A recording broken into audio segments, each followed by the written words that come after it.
Welcome to the Falling Off the Floor podcast. I'm your host, Austin Becker, and this is your home for adventure, travel, addiction, recovery, the outdoor and ski industry, and of course, redemption.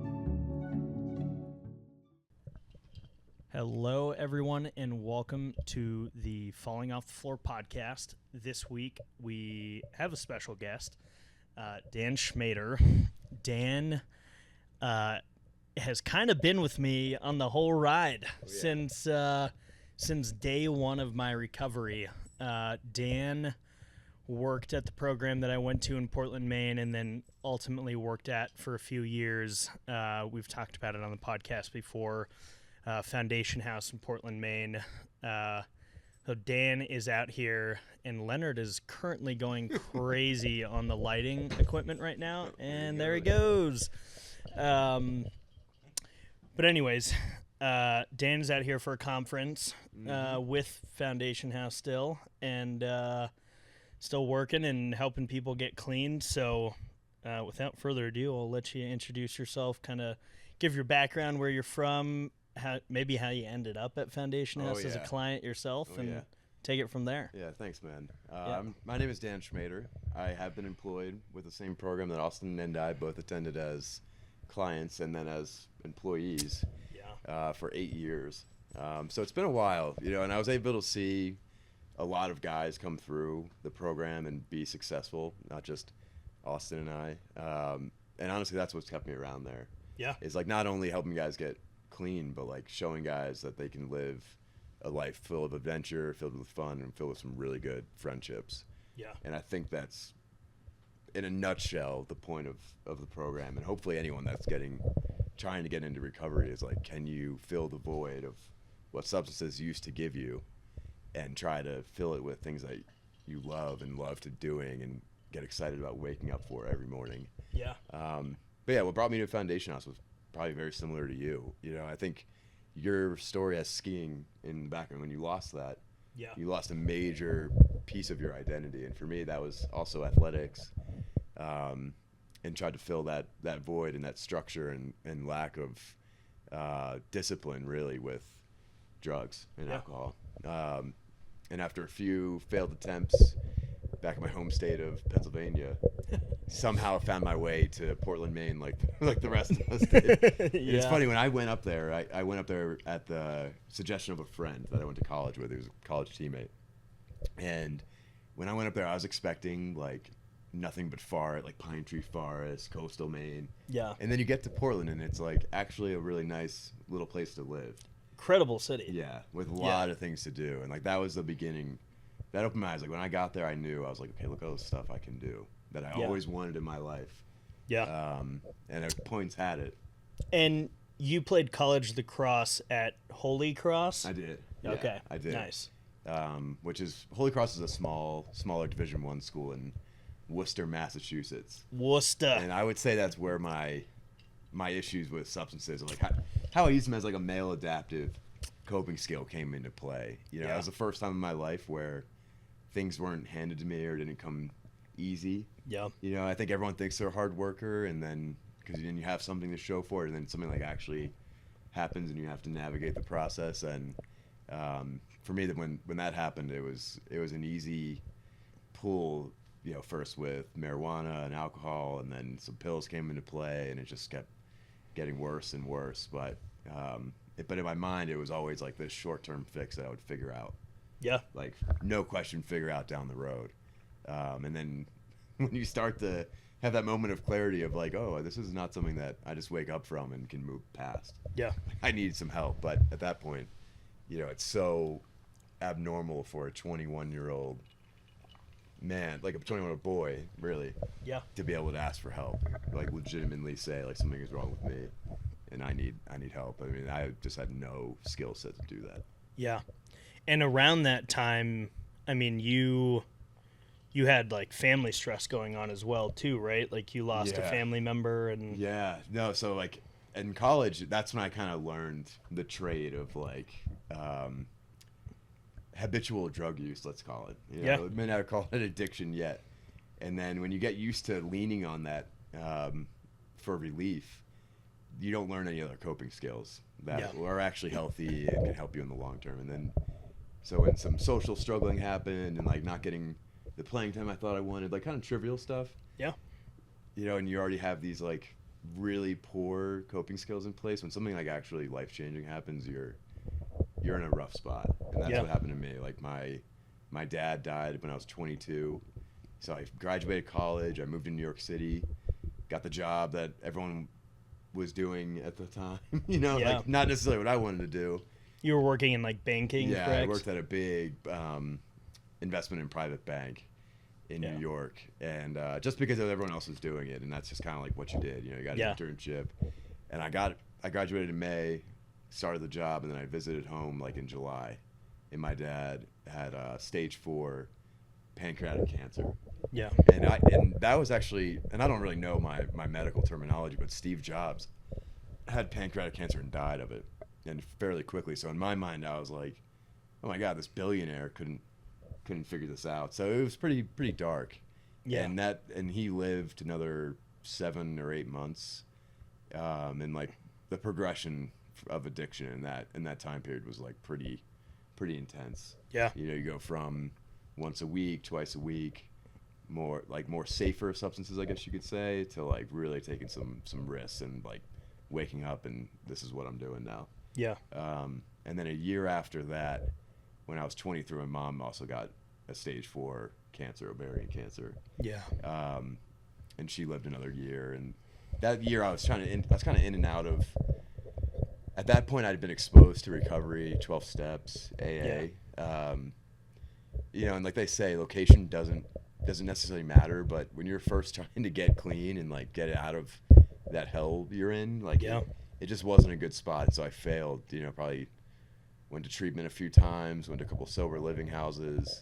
And there were good spots, but I just was not prepared, man. And for me, like, it wasn't enough for me to just wake up, go to my job, go to a AA meeting and clean the dishes and go home. Like, I needed people around me that I was pumped to see. I needed things to do that I was like really pumped to do that were challenging and also exciting. Yeah. And without that extra kind of like secret sauce, it was just like a hamster wheel, you know, same BS every day. And eventually buddy reached out after my mom died, got me up to Maine like within a week. Yeah. And I knew nothing about it, and it changed my life, man. Yeah. Have you been to any other like rehabs before that? Yes. So I went to, and there's a lot of different names for like levels of care and treatment, but I went to a 30-day kind of like hospital-like setting, primary setting, and I learned a lot. Like, if anything about those first couple treatment centers I went to that I didn't stay sober after, it exposed me to like it shed light on a path. Yeah. For me, you know, and then like every step closer was just a little bit more down this path that I needed. But it's challenging in the beginning. Like, so many things need to align for that to be the right time. Yeah, and I mean, I was like going down that same path over and over again. I mean, the first time I showed up to Foundation House, old Tim Timon picked me up with David Lee, and I am piss poor drunk. Shout out Tim Timon, David Lee. Yep, big time shout out. I was like piss poor drunk and like, you can't come here. And I then go on like this crazy run, and we had a whole episode about my time in Boston. Your Boston run. Yeah, the legendary Boston run. Yeah. But yeah, there was never that point that I was like filling that void. I had this guy on the podcast a few weeks ago, Connor Nelson. He's like a ex-pro skier. He struggled with addiction for a long time, and he mentioned on the podcast that he was like, if you are wanting to get sober, you better be ready to like fill that void with something else. Mm-hmm. And a lot of people do it through sports, or we see it a lot, like people like get super hooked on the gym. Yep. Like, let's get in the gym and just it's, you know, it's a classic way to go about it. And we'll take a little pause here and I'll cut it out. Yo, you're all good. We'll cut it out. All good, brother. No, you're good, man. What's up, man? I'm Dan. Hey. Nice to meet you, too. All right. We'll do a little. We are back, folks. So I know where to cut This back is brought in. to you by Spot. Yeah, this is brought to you by Spot. But yeah, that the way that he explained that, like, you got to fill it with something else. I feel like it's so true because I was going through that like repetitive motion over and over again of I'd go to rehab, but I wasn't filling anything. I'd get out of rehab and I was still doing the same shit. I didn't have maybe had the tools to like, okay, I'll go to AA and I can stay sober for 3 months. But what am I going to do after 3 months? And then I got to Foundation House and it was like, yo, let's be bros. Yeah, we know exactly what to do. Yeah. And but for me, what was so frustrating was in these treatment centers that I failed in, I saw people succeeding. And I was like, are all these people like better than me in a way? Yeah. Like, why is it so much easier for them? And honestly, the answer to that is like, everyone's different, you know, and these people probably had things to get back to and motivation to be had. But for me, without family really in my life at the time, I needed something to fill that. And when you get to a program like Foundation House and you meet the owner there and he kind of has his own philosophy how he did it, it became like really easy. Yeah. You know, or you have a structured routine. You wake up, you do your thing in therapy, you go play basketball, football, sports, you go on ski trips. Like, it suddenly was just like clicked. Yeah. You know, and it's something that I think experiential therapy, and this is kind of getting into like the dark side of treatment a little bit. I don't know if we want to go in there that much, but insurance companies don't reimburse for experiential therapy. Yeah. Which experiential therapy is just like a clinical way to say, like, you and your buddies go on a hike. Yeah. You know, and it's not just a hike. You're using it as a challenge to overcome together. Yeah. You know, and I think that's the brotherhood that we found there and the connection that was like all the environments we went to was such a natural environment for connection that I think that is the way to go. And I'm not saying don't do CBT therapy with a master's level clinician. I'm saying in addition to that, in addition to AA, like, you have to find some experiential stuff to do. For You sure. know, you got to have a reason. And I think for most people, like, the option of doing something like Foundation House maybe is not like financially a thing. Yeah. And I would hear kids in the program all the time that, you know, they're the type of guys that are like kicking and screaming and trying to get out of the program as quickly as possible. That are like, this place is so expensive. I'm not getting anything out of this place. And people don't understand that, like, doing all these things has like a crazy overhead. Like, it's not cheap to like staff a wild backcountry adventure for like a week. Right. But those adventures and those experiences that I had are 100% the reason that I'm sober today. Yeah, why me I'm too. skiing today, like why I'm back doing the things I love, because I learned that at Foundation House. Yeah. Like, whoa, this life is actually still pretty cool. Yeah.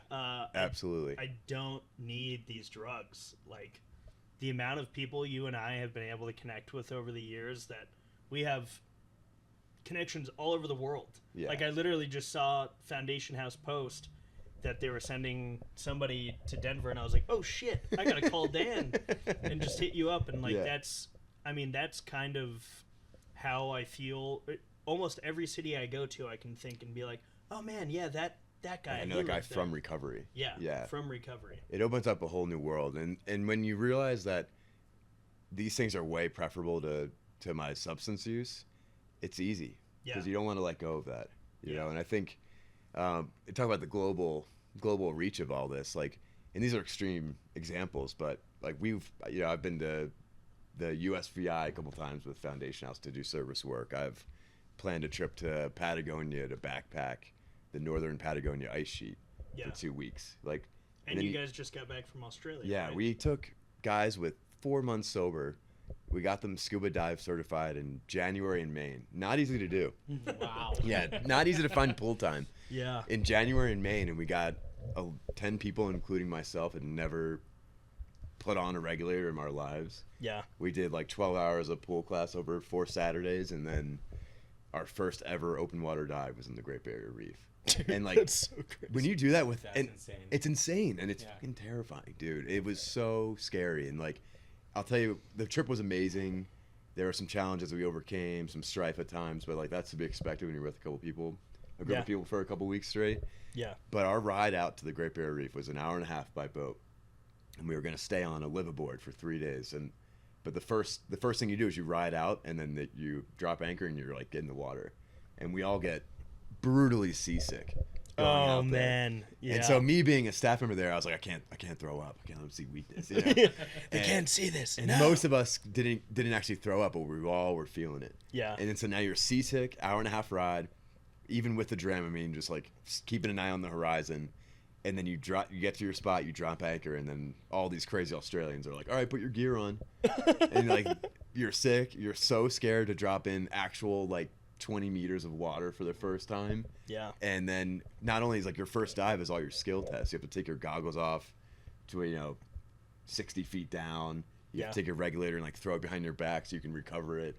And Yeah. like doing that and seeing all these clients of ours who like 3 months ago their parents wouldn't have trusted them like to take their car to the grocery store, to be there, and like we're all on the sand like on our knees doing these scales and everyone's just killing it. Yeah. Like dude, that was a pretty powerful experience that I think for all of us that were there doing that, like it's going to take us a little bit of time to like process just how fortunate we were to do that. Seriously. And those trips for me as a staff member, I get a lot out of them, same way the guys do. It's like, look what's possible. Yeah. Like look what we can do in recovery, and all the people we met there, and the numbers we got. And same thing with Patagonia. It's like a lot of guys don't really like sustained camping trips, sleep Yeah. on the ground. So And yeah. 2 weeks to go see some beautiful views and quickly vanishing glacier, Yeah. to see that and like hear about what the locals were saying about what needs to be done was like, look what you can do, and when you make that realization, it's hard to go back. Yeah, it's powerful. And there might be some other rehabs in the world that like do stuff like this, but yeah, this is experiential therapy. And yeah, insurance companies don't pay for this shit. No, I know. But this is actually the stuff that works. Yep. Like I went to so many rehabs with people with just a bunch of letters after their name, had never experienced anything in recovery, but they just read textbooks. Yeah. And then I show up to Foundation House, and this old fucking New Yorker is screaming down my throat like, "Hey, cocksucker, fuck you! You think you're some hard Yeah, fuck where's your going to bust? receipts? Where's your fucking receipts? Fuck you!" And he's like, "Why don't you go fucking hiking for 10 days, huh?" We love you, Woody. We love you, Woody. Dan Schmader will take you out there for 10 days. I was like, all right, cool. I'll go out there. Yeah, this guy seems cool. Fine. Yeah. But exactly. Like, and what the good news is I was just at this conference, and there's a bunch of different programs there, and and also a lot of people just trying to like sell stuff to rehab. So it's kind of like this weird industry where there are people trying to innovate and trying to do it for cheaper to make less barriers for people to get access to treatment. And also what I've noticed is like people are starting to catch on to that experiential stuff. Like I met a guy who does free surf camp for people in recovery Wow. in California. Like they're not in rehab per se, but Yeah. local people that are starting out and like want to try surf therapy. Yeah. I've also, like you talked about gyms, which I think like getting addicted to the gym has its pros and cons for sure. Like Yeah. some people can overdo it and they're like way too into like body image. Yeah. But then the pro is that you are physically healthy, you get an endorphin rush. And like I met a guy back home in Portland where he's sober, he owns a CrossFit gym and he lets sober people work out for free every Sunday. That's awesome. And so not only do you get the exercise, but it's like the community factor of it. Yeah. And so, the community piece is also like a big thing. And that's what it sounds like what you're doing so well is like you have all these people that that have gone, maybe they're not sober, but they've like gone through some shit, Yeah. and like have gotten through it probably with the help of other friends. For sure. And that's just like such a good example for everyone starting out. Yeah. It's like Community. do cool shit with that community. Yeah. Yeah. Seriously. I moved out here.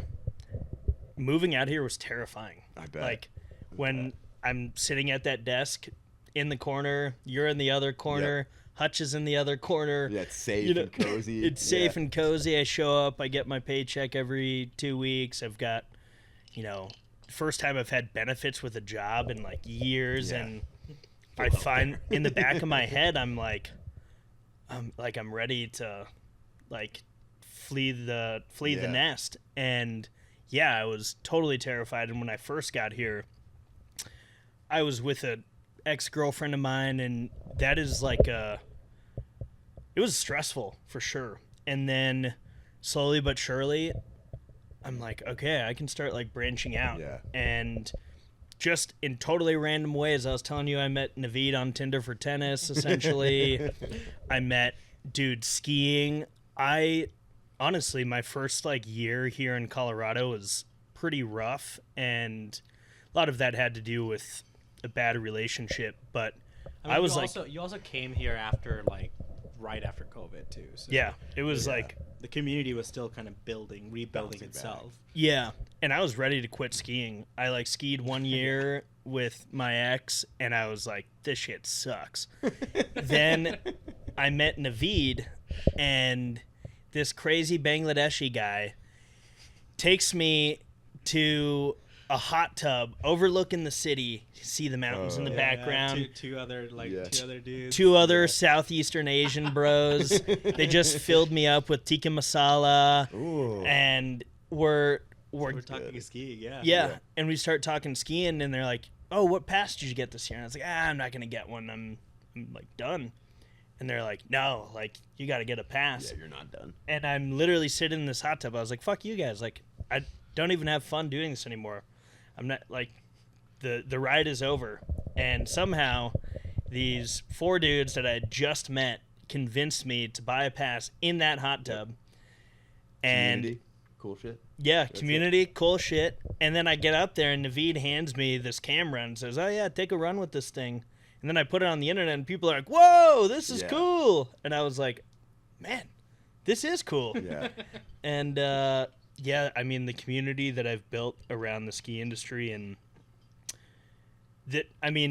I say it all the time, mental health and addiction, like, does not discriminate. I've had Olympic athletes on here that have suicide attempts, mental health, drug abuse, like, it does not discriminate. Full gambit. Yeah. Yeah. I think, it takes a lot of courage to, like, start anew, right? Yeah. But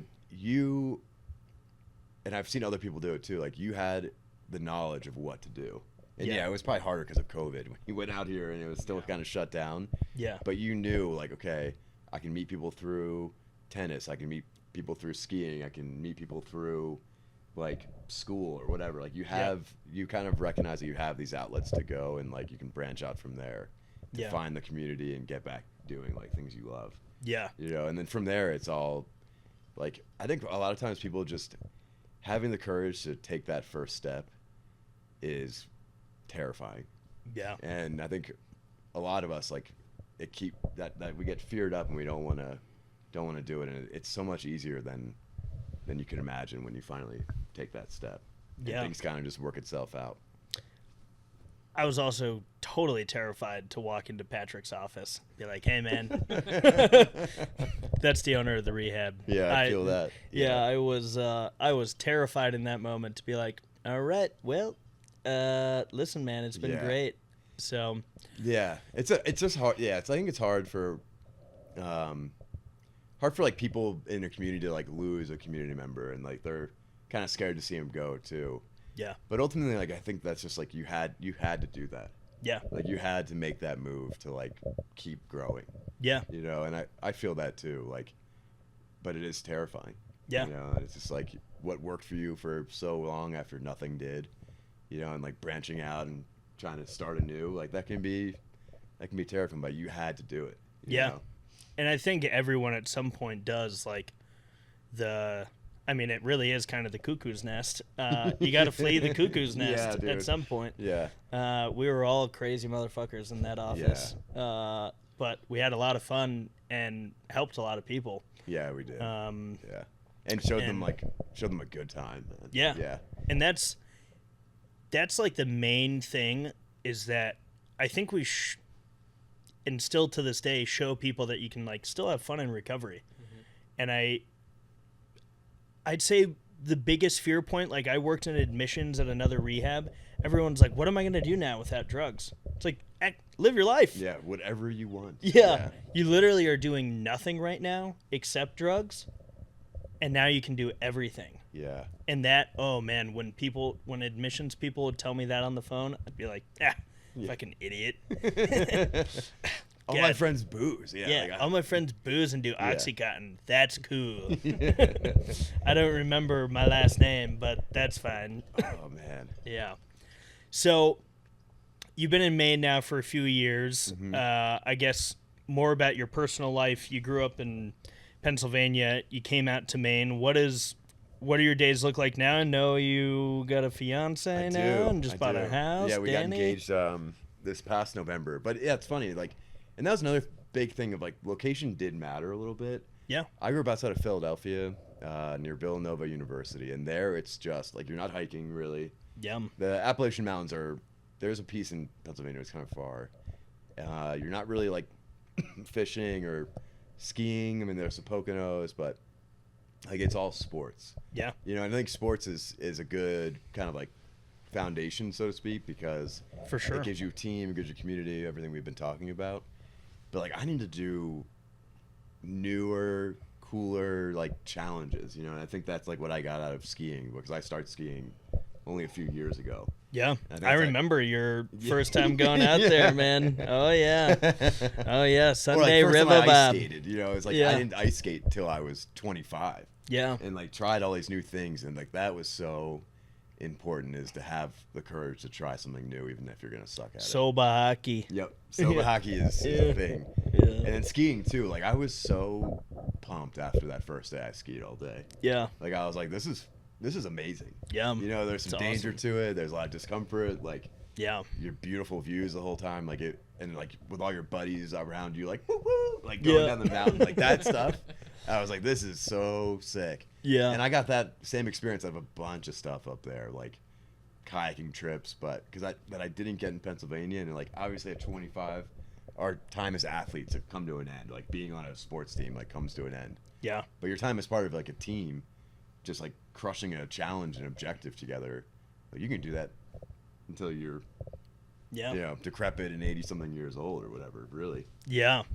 I mean, you experienced that too, Naveed. Like, you literally moved as far away as you could from Bangladesh. I did. Growing up there and, like, building a new community. Like, what was that experience like for you? Well, like, you know, just like being removed from everything, you know, like, you know, first of all, like, especially like coming to this country, like, you know, like not knowing the culture, not knowing like how things gonna pan out for you, and not even knowing the language very much. So like I had such a big language barrier back in the time, and like, you know, it's like 12 years ago, and I came to middle of nowhere Michigan, like out of everything. Wow. Yeah, I moved in Michigan because my mom's side of the family, like, you know, lived there, and I moved up there, like went to high school, and boy, that was an experience. Like it's just rediscovering yourself, like everything like you thought you knew, kind of.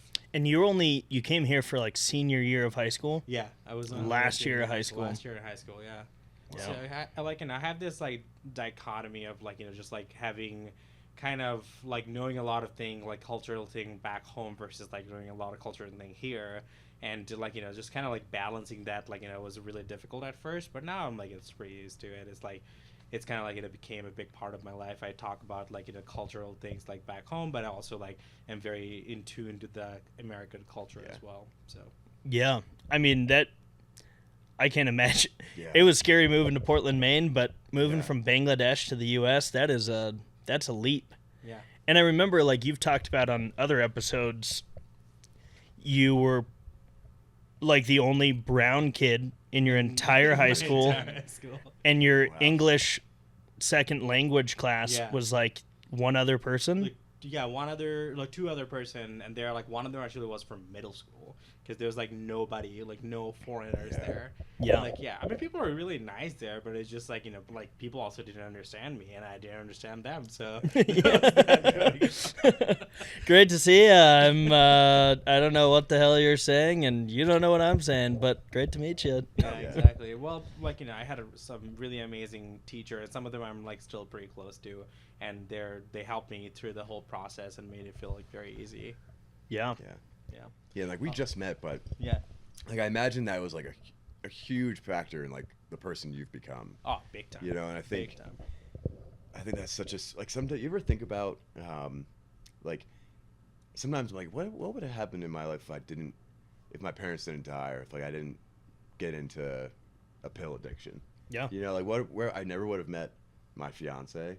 Yeah. I never would have gotten my two dogs that I love, or like I never would have gotten into like this field that I enjoy, and like the social services of helping people. Like we all have that kind of thing where like these little what seemed really negative and destructive at the time and very sad and whatever turned out to be something that was like one of the greatest things that happened in our life. Yeah. You know, and like led you to where you have now. There's like a silver lining to basically everything. I gotta pause. I think you're trying to get it. Yeah. Like, do it in silence, like waiting for like, a break. Yeah. I'll be gone for like an hour and a half now, though, so y'all are straight. Okay, sounds good, Yeah. man. I didn't even know he was there. No, I saw the reflection in there. But yeah, I mean, I think at the end of the day, decisions that I've made in my life, I don't look negatively on them. I don't look negatively on the crazy, insane things that I did when I was intoxicated, the people I hurt. Like, yeah, I can look back on that. There's like a level of guilt, but they shaped me to who I am today. Like, you wouldn't be sitting on this couch. We wouldn't know each other. Right. Like, we wouldn't have the community that we have. I look at all these things as like, yeah, these were just like stepping stones. Few of the stepping stones fucking sucked. They were rough, and in the moment we're like, we'll do anything to not experience this. But now looking back on it, it's like, whoa, that's pretty fucking awesome. Right. Or like even something as like terrible as like your ski injury way back. Yeah. I mean, You know? I would not be the person I am today. Yeah. Exactly. If I would have not done that, I don't know what my life would look like. Right. Yeah. Certainly wouldn't have like the same things you like have now. I mean, who's to say? But it's just such an interesting thing, and like the goal is when you have these experiences happen to you in real time, like the sooner that you can kind of recognize that like this will pass, I'm gonna be okay, and I'll probably grow from this. Yeah. Like the sooner your life gets so much easier. Yeah. And it's really easy to stay in the negative. I mean, we see that in the mental health and substance use industry. People will kick and scream for months. I kicked and screamed my first few months at Foundation House and was just like, fuck this. I've got it all figured out. Dan Schmader, Woody Hayward, all these guys, they don't know shit about shit. I'm, the hottest thing since sliced bread. And then the second that I was like, wait, maybe this crazy New Yorker is right. Yeah, there's like something to this. Yeah, there's something to this. And I remember at like 3 months at Foundation House, Woody was like, give me one more month. Yep. And I was like, all right. And then 4th month comes around and he's, give me one more month. And then I'm there for like over a year. Yeah. I was a client at Foundation House for about a year, and then I worked there for almost 2. Wow. And yeah, it's pretty wild. Yeah. I left Maine at a little over 3 years sober. I just celebrated 6 years. Wow. And it's pretty wild. Like looking back, it seems like yesterday that we were like doing I know, just like playing tennis on a Saturday. Playing tennis, doing the Deering Oaks Showdown, golf, tennis, a dip in the Eastern Prom. We called it the Deering Oaks 8. Oh, so yeah. Like all the things we like to do, we were going to do in one day. It was beach volleyball, awesome. Tennis, polar bear dip. Yeah. God, basketball was definitely one. That's 4. golf. I think we had horseshoes in there. Yeah. Golf. We played not croquet. What's that one where you hit the ball through the? I think it's croquet. Yeah. Croquet. Yeah. Yeah. No, we were eating croquettes. But I think, like, to your point, it being in the negative or like staying in the negative is comfortable.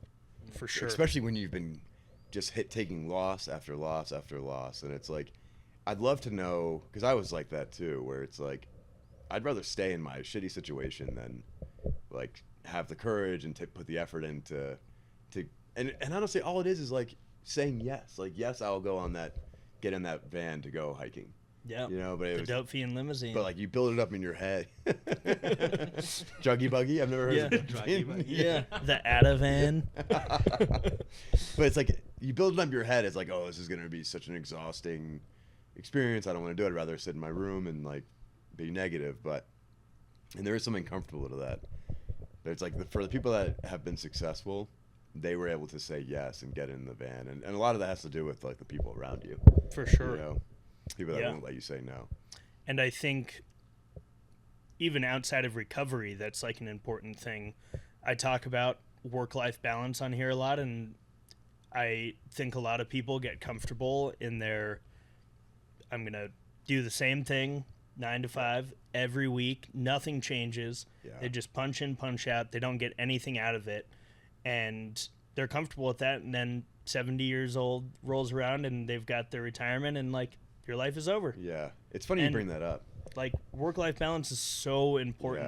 Yeah. Very. And that's what I thought was so cool about Foundation House, is that a lot of times it didn't feel like we were working. Like, you and I dealt with some really, Oh my God. Yeah. really crazy shit in our time Yeah. as employees. Like, I mean, With a we couple talked about it. clients, Yeah. We talked about it last night. We shared maybe the worst night of my life in recovery. Yeah. The one that I'm thinking about too. Yeah, I mean, it's That was the worst you night know- of my since getting sober. That was easily the worst night of my life. Yeah. yeah. Yeah. And it, at the end of the day, like, you're still working there, and Yeah. I still worked there for a long time after that. And it's like, all right, yeah, we're dealing with these crazy things, but at the end of the day, We'll get through it together, you know. yeah, at the end of the day, the amount of people that we actually saw like walk out that door and go Oh, on yeah. and do like awesome shit Yeah. way outweighs those like 8 hours of yeah, misery. Yeah, of just exactly. like complete misery. Yeah. But you look back on it and you're like, holy shit. Yeah. And we talked about it earlier, like the connections with people leave all over the place. We've got like a mutual friend in Utah, Tim, and like, I feel like anywhere I go, I'm like, oh yeah, Yeah. I know an FH guy there. I'll hit him up. We'll Yep. get dinner or whatever. Texas, California, anyway. Yeah. But you bring up a really good point about like, routine is good for us, right? Structure is good for us, for everyone, but especially for people who are in recovery. Yeah. But you're totally right. And like, I'm in 32. I'm turning 33 at the end of the month, right? And I Yeah. also just hit 8 years sober.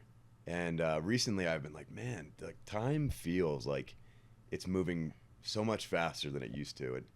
And we work with some high school age kids.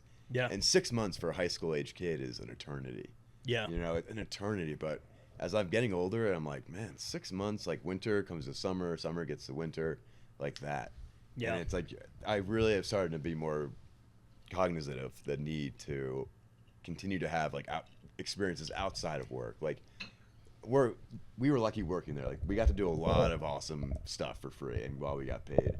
Yeah. But like, it has to be non-related to work. It's got to be with like your loved ones, your friends, your family. Yeah. Like, recently I've been really thinking about that over this last year. Like, I have a fiance now, we want to have kids, and I caught myself like getting home from work at 5:30, going to the gym for 45 minutes and going home, and like, I was finishing a master's, but so I'd either like be on a computer or like watching Netflix. Yeah. Rinse and repeat. And I caught myself being like, wow, like, this is not, what's the point of this if we're not going to have those experiences, Yeah. you know, or not going to have those adventures. Yeah. And I think a lot of people feel that way and don't know the way out. Yep. Uh, they are told, like, go to college, get your degree, go get a master's. Now you have your job. Yep. And then people are like, but nobody told me what to do after this. Yeah. And I think that's what's cool about Foundation House is that I was like, holy shit, like, now I know what to do. Yeah. You can get so single track focused on college, sports, whatever it is. You can do it perfectly. Doesn't mean you're going to Yeah. be happy, though. Doesn't mean you're going to be Yeah. happy. Maybe it's making, like, your mom and dad happy. Yeah. And Yeah. but you're coming home at the end of the day like, fuck. Yeah.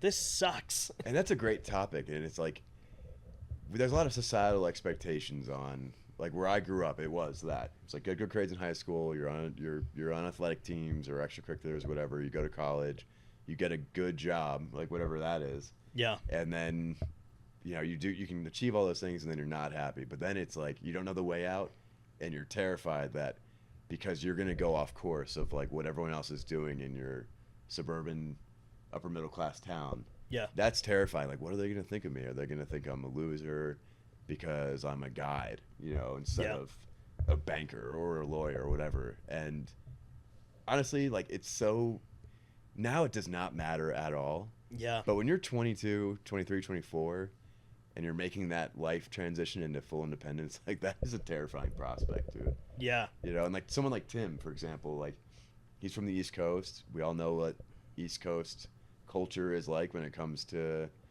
like job and title and all that stuff.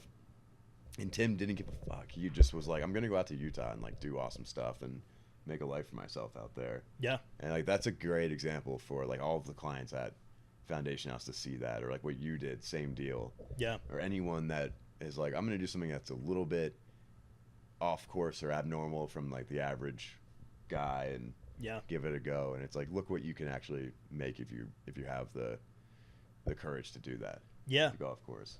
And I think at times, like, doing what I do or what Tim does or any of these people, yeah, it's like terrifying sometimes. Sometimes I think to myself, like, oh shit, like, how am I going to pay the mortgage this month? Yep. And there is a level of comfort of like, all right, I'll get my paycheck in 2 weeks, and like there's balance to that. I always from a young age had this, for some reason was like, I don't want to work for people. And I've had that kind of entrepreneurial mindset for a long time, and working in the rehab industry, not so much at Foundation House, but this other program I worked for on the admission side, I was like collecting checks that were 8-9 times my yearly salary in one check, for 9 months of treatment. Oh up yeah, front. from clients paying. Yeah. And it's like you're collecting the banking information for like 8 or 9 times your like net worth. yeah, your net worth. And you're like, what am I doing this for? Something I realized is that trading my time to build somebody else's future, the owner of that program He's probably rolling in it. is rolling in it. And he would pull up in like Porsches and nice Yeah, cars and yeah. like let you know. But that is like where in the back of my head I was constantly thinking like, I'm tired of building somebody else's dream. Like Yeah. this is that guy's dream and I'm trading my time to make his dream a reality. Yep. And I think that's, a lot of people get into that rut of I'm going to build somebody else's dream and it's comfortable. Yeah. Like, And it supports myself, but Yeah. does it really fulfill you? yeah. Yeah. And sometimes it totally does. Like people work jobs all the time for other people that are like super fulfilling. Like working in the industry that you do and like I did for a while, like it is fulfilling. Like Yeah. seeing and helping people like change their lives. Yeah. That's why I have a podcast. Yeah. Is Like to, like- legitimately 180 transition to Yeah. different person. I've seen it countless times. Like that is the coolest part about it. But yeah, I totally know what you're saying. Yeah. It's like you either have to go for it or find something outside of work to fill you up. To fill that Yeah. void. Yeah. Yeah. That's definitely something that I'm like going through, in the early 30s is like that feeling is definitely like something that I think Yeah. that's kind of my next hurdle is like, how can I I want to fulfill myself outside of work, but I also, because we all have to spend so much time working. Yeah. I want to find it there too. You Yeah. know? Yeah. Which I think a lot of people don't. Right. So, finding something, if you're going to take that path that you're passionate about or brings fulfillment, I think is so important. Because people work jobs they don't want to work for literally their entire lives. Because there's this like thing dangling over your head. If you work for us for 20 years, you'll get a pension, and you won't get that until you're 78, and You have 3 years left of your life. yeah, and 81, you're probably gonna kick the can. So we're gonna pay you like 1/18 of that pension, and then you're gonna kick the can. So yep, we're chilling. Yeah. So what do you see in the next 10 years of your life? Like, where do you think your Portland is home for a while? Yeah, Are you I gonna think so. Put down roots there. Yeah, I mean, I don't know how many people like it. Have you ever been to Maine? No, I have not. You should come. You guys should both come out and Yeah. visit. Yeah, we have a I couple really extra want to. bedrooms. I think like Yeah. I'm aiming for Maine in October, like Oh, perfect like, time. Yeah, perfect time. we have two extra bedrooms. So Sweet. feel free. Yeah. Seriously. Sweet. But my fiance Danny, she grew up in Cumberland. Yeah. I love her, but she is kind of a homebody. Like, she loves. I've never seen someone from high school have so many of their high school friends like around 10 Yeah. years later. Like, she has a full community. I've kind of assimilated into that community and made friends with her friends, and her whole family is there. And like something that I had that couldn't quite be corrected by like going hiking with a bunch of my boys was like that family feel. Yeah. You know, where when I lost my parents, like they were there one day, they're gone the next. We sold their house immediately. I had it and then I didn't. And I was doing really well in my first 4 or 5 years of recovery, but I was kind of like a lone wolf out there. Like, I had friends Yeah. that I would call brothers, but I didn't have like that father, mother, sibling thing anymore. You know, my sister and I are very close now, but like obviously it was a little rocky there for a few years. Yeah. And when I met Danny and like met her mom and dad and met her just 3 siblings, like a pretty large family, and like all of her extended family were always over, like I was like, okay, like this is what I was missing. And so the prospect of like losing that for good, I think is something that I don't really want to do. But like we've talked about moving out to like Utah for a year and like Yeah. doing the therapist thing out there. But yeah, Maine is a fantastic state for everything that Dude. we like to do. Yeah. Man, do I miss it. And New Hampshire too is like right around the corner. Yeah. Yeah. I think about Maine often. The opportunities that I've created here in Colorado are like the only reason I don't go back to Maine. And the snow is just so fucking Yeah, good here. I was gonna say for what you want, like you found the spot. You know? Yeah, like because Yeah. Maine, I mean, Skiing's all right. skiing's all right, but it's a lot of ice. Like Yeah. a lot of ice, and can Yeah. be very very cold. Yeah, brick, bitter cold. Yeah. that I try and explain it to people here. Yeah. Like, we'll go skiing and it'll be negative 15 degrees here in Colorado. 20 degrees feels colder in Maine than negative 15 in Colorado. That's wild. And it's all the humidity. Like, here it's just bone dry. Yeah. You put on a base layer, you put on a shell, Yep. zip up, and you're like good to ski in like negative 10, negative That's 15 degrees. Crazy. And because there's no humidity, it's just like dry, cold air. Yeah, And you get to Maine, like 15 degrees, fucking you're hurts. feeling it, man. Like Yeah. you're going into the lodge quite a bit. Yeah, you take one, even just being in Portland, you Yeah. like walk out of the house and take a deep breath, and it feels like your lungs have like crystallized. Yeah, it's like burning sensation. Yeah, Oh man. Yeah. And that's something like I got used to, and like you learn how to dress, and I'm Yeah. not like super affected by like darkness because it does get dark in Maine in peak winter at 3:45. Yeah. So far Um, north. But yeah, like the cold is like the one thing. Like maybe when I'm older, it'd be nice to like have a winter Yeah. A Florida winter home getaway. or something, which is a pretty common thing for like elderly Mainers. Yeah, they all go to Florida. Yep, snowbirds. Yeah, snowbirds. Yeah. I mean, Maine, I tell people out here all the time, if there's anywhere you want to go on like a short trip or something, Yeah. just go to fucking Maine. Yeah. Like, it is one of the most beautiful places I've been in the United States. Like, going up to Acadia and Yeah. Bahaba. It's like Like, easy to get to. Yeah. Bahama. Bahaba. That place I is mean- amazing. I mean, it's like breathtaking. Yeah. You can't even. There's nowhere else that I've been in the world that you can compare it to. Maybe like the Pacific Northwest is similar with like the rocky coastline and trees, but Maine is just unique. And going there in the summer or fall is like, holy shit. Yeah, and I think something that you did, like that I was like following along on social media, when you were hitting all those national parks, Yeah. and this is just another part of everything we've talked about in terms of like the experience with your friends. Like you going to all those places, like wow, like the continental U.S. is badass. Like there's a lot It's of so beautiful cool. places to go. That Yeah. like when I was using and caught up or sober, but just like caught in that work grind. Yeah. You don't realize that. Like you just get so stuck in like your own, you have your grocery store and your gas station where you get your gas and your Zins or whatever. Yeah. Like everyone had, and you go to work and like that's your little perimeter. Yeah. And you forget about this larger world out there. And like I think travel is a perfect way to like remind yourself of doing that. Yeah. Like need to get out. This guy over here is like an insane world traveler. well-traveled. Very Yeah. well Traveled traveled. quite a bit, yeah. Awesome. He's got me beat by a couple countries. I'm like right at 40 countries, and he's at Oh. like 45. 45. Damn. He's I haven't counted the countries I've been to. yeah. I Do, mean, travel is. Do layovers count in the air? We've It's a actually talked tricky about one. that. If it's like more than like 3-day layover, I will count it. Okay. Yeah, if you get Okay, out of that's the, a day if you layover. go Fair on the enough. airport and putz around, and You have, like, a Or get 4-hour out like layover. for an Yeah. 8-hour layover, like that doesn't count. No, if you don't I leave mean- the tube, it doesn't count.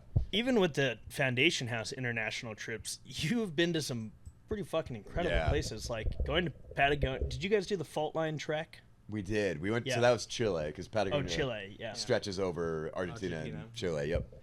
And we stayed at the Chile side, which is less touristy than Argentina. Like most Yeah. of the photos you would see of like Alex Honnold types, like they're in Argentina climbing and stuff. Oh, we Oh, got a what's little up? visitor. What's up, Leonard? Yeah. But Chile was one of the coolest countries I think I've been to. Yeah. Like, people there just seem very peaceful. It's quiet. Patagonia especially, like, you can drive for miles without seeing anyone. And it's just beautiful landscape the whole time. And, Yeah. it just seemed like a very tranquil place to be. And, like, everyone there was just, like, moved slower. And there wasn't that stress of, like, or fear of the unknown, you Yeah. know? We need to make a trip out of there. Yeah. Dude, you guys I would love would- that place. Yeah, I would fall love to. Patagonia is like Yeah. some of the best. Yeah. We went in November of 2022, and it was Like- like 70-degree days, and then nighttime was like that perfect chilliness around the fire. Yeah. Like that was. Oh, Leonard Yeah. likes you. Look at this. Yeah, I don't know. I'm a dog and cat person. They seem to always Yeah. seem to like you. Boom. Well, we are reaching our hour mark here. I say this on every podcast. We leave the last few minutes, just like the rooms, burning desires, anything you want to share with the Ooh, audience. nice segment. Yeah.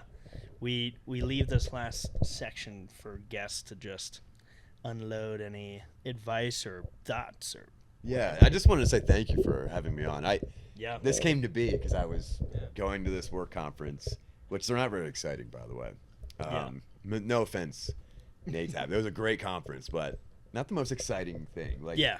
you can Yeah, I learn mean- some like clinical research stuff. You meet some cool people, but a lot of times you don't leave the hotel and conference center. Yeah. And so I hit you up, and I was like, "Let me get on the pod." Yeah. And thinking you would be like, "Nah, Yeah. Yeah. nah, you're not quite in our our wheelhouse." But thank you for having me on. Like I was No, pumped, this dude. is- And it This is just awesome. served as a perfect reminder of like we can travel to so many places, and like there's gonna be someone there that like we may not have seen each other in a couple of years, Yeah. but it's just like right away we're Yeah. back.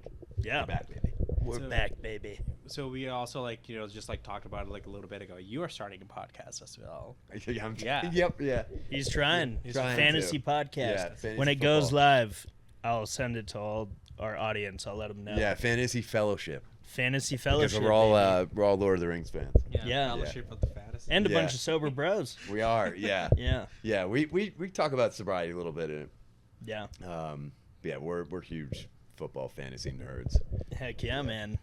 Well, thank you to all of the listeners. Of course, not exactly sure when this is coming out. We've got a lot of episodes on deck here, so yeah, pleasure having you, man. Awesome. So good to see you. And Falling Off the Floor podcast, we are out.